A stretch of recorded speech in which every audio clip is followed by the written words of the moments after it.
तेज भाई। हाँ भाई। भाई जैसे हम लोग बैंक से लोन लेते हैं हाँ। तो बैंक को भी किसी से लोन लेना पड़ता हाँ है। भाई, जब बैंक को पैसों की जरूरत होती है तो वो आरबीआई से पैसा ले लेती है, और जब बैंक के पास ज़्यादा पैसा है तो वो आरबीआई को पैसा दे देती है। अब जानते हैं कैसे?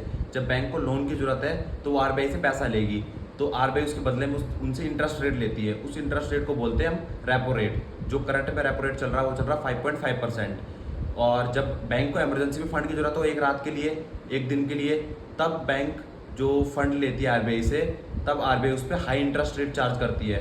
जो current high interest rate charge हो रहा है जिसको बोलते हैं हम मार्जिनल स्टैंडिंग फैसिलिटीज़, और वो जो चल रहा है वो चल रहा है 6.75%, मतलब रेपो रेट से ज़्यादा। अब जानते हैं बैंक के पास ज़्यादा पैसा है, अब वो पैसा आरबीआई को दे रही है, तो आरबीआई उसको बदले में भी इंटरेस्ट रेट दे रही है। उसको बोलते हैं रिवर्स रेपो रेट। वो चल रहा है करंट 3.5%, जो कि रेपो रेट से बहुत कम है। अब जानते हैं, जब अब आरबीआई चाहती है कि जो मार्केट है उसमें पैसा कम जाए ताकि इन्फ्लेशन कंट्रोल हो, महंगाई कंट्रोल हो, तो आरबीआई बैंक्स को ज़्यादा इंटरेस्ट रेट देती है ताकि बैंक्स उनको पैसा दे।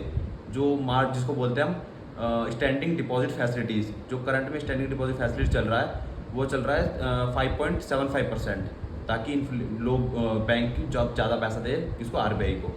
थैंक यू भाई।